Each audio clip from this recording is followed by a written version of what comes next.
Dave Versman with the Indiana State Police. As you're aware, we've had a very tragic event here at the fairgrounds this evening. I'm going to introduce the mayor for some brief comments, and then we'll have you have an opportunity to get information and briefing from first-hand account of what happened. This time, Mayor. Obviously, a tragedy this evening here at the State Fair. But I can tell you that all the units are operating well together. State Police, IMPD, Fire Department, EMT, everything has been very well coordinated to respond to this event this evening. So I arrived here about 9:30 and they were already well into the procedures, very orderly, very calm, but at the same time urgent. So I think, the responders, the first responders have done a terrific job here tonight. They have a situation in hand, even though it's still a bit fluid. So I want to thank them publicly for what they've done already tonight and what they will continue to do throughout the evening. This time I'll be introducing Captain Brad Weaver. Captain Weaver is with the Indiana State Police. He was here in plainclothes capacity, and he was an eyewitness to the circumstances of what happened this evening. He will be able to give you an overview. We will have an opportunity for about maybe 3 to 4 questions. It's still a very fluid situation. Please understand we may not be able to answer the questions you have right now because we want to deal in factual, accurate, correct information. At this time, I'll introduce Captain Brad Weaver. Good evening. My name is Captain Brad Weaver. As First Sergeant Burston said, first and foremost, I'm going to reiterate what the mayor said, and I'd like to extend my personal condolences to the families of this terrible tragedy. And we hope they are comforted and they heal quickly and that we can get back to normalcy as soon as possible.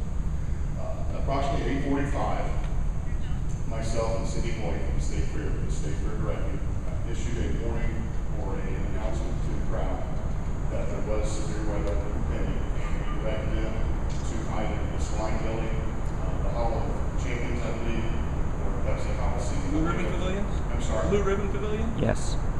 Champions, Blue Ribbon, and the Pepsi Coliseum. Those three, okay. At approximately 8:55, we were on the east end of the stage when a gust of wind blew. About 5 seconds of dust blowing, and then we saw the framework from the stage start going. Myself and Director Boyd grabbed and went inside the trailer and felt it fall up against the trailer. As soon as that happened, we established instant command at the scene with troopers, called in the fire units. For the first time this year, we have a joint operations center at the State Fair. And that means that all agencies have someone sitting in that operations center at all times. So if something like this were to happen, that we can respond quickly and efficiently. And that's exactly what occurred. Thank you, and I want to say this publicly as well, to the public, the state troopers, the IMP officers, the various personnel there, people who were trapped underneath the stage, they helped to lift it. That's the framework officers did to help get them out. Immediately we went into our operational period and directed people, stage, EMS, and fire on the east end of the grandstands. Chief Saber informed me that within 15 minutes we had 12 ambulances and 13 fire engines on scene, and including some of the EMS personnel who are already there. I'd like to emphasize this too, if you could put this out to the public. If there are people who don't know where loved ones or relatives are, go to redcross.org and click on the Safe and Well button, and that'll give them the names of people who are accounted for. I want to emphasize as well the great working relationship we could have done without the other agencies. I'm very proud of Sam affiliated with them. Sergeant Burston, at this time I can take a couple of questions if you like. Captain, can you again explain the timeline of what occurred? You see severe weather coming. How quickly do you issue the warning? How quickly do you get people moving out of there? And then from the time you issue the warning, how fast did it hit you? Okay, certainly. I'd be happy to. At 8:45, Director Boyd and I were watching the radar on my smartphone. And I told her we agreed that we need to put out or issue a warning to the folks in the stands if there was severe weather was, or inclement weather was around, and directed them where they could go to at that time. We were in the process of issuing an evacuation order. We had DRG personnel, safety personnel, and the state troopers and IMP officers were there. We were just getting already put them in spots to start moving people out when the wind blew and it blew the framework over. How many confirmed Did I answer dead? your questions?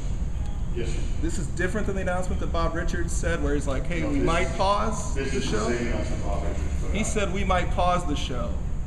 Actually, he said he wouldn't make one show that was meant as a warning to the folks in the state of what it was on. So, sir, did I answer your question? Yeah. Yes, sir. How many confirmed injured, how many confirmed dead? I believe we have 24 confirmed that were transported to Wishart and Methodist Hospital. And I believe Chief Sanford that all triage is done, or we're at the end of the triage period where people have been evacuated, the injured or been evacuated from the buildings. Confirmed fatalities? Yes, there were. How many? At this time, we know of 3 and possibly 1, but that is a belief right now. We know of 3 and there may be 1. What portions of the structure actually came down? Who were the people who were affected by this? I don't know. I was too busy directing away trying to get behind the trailer so it didn't fall on me.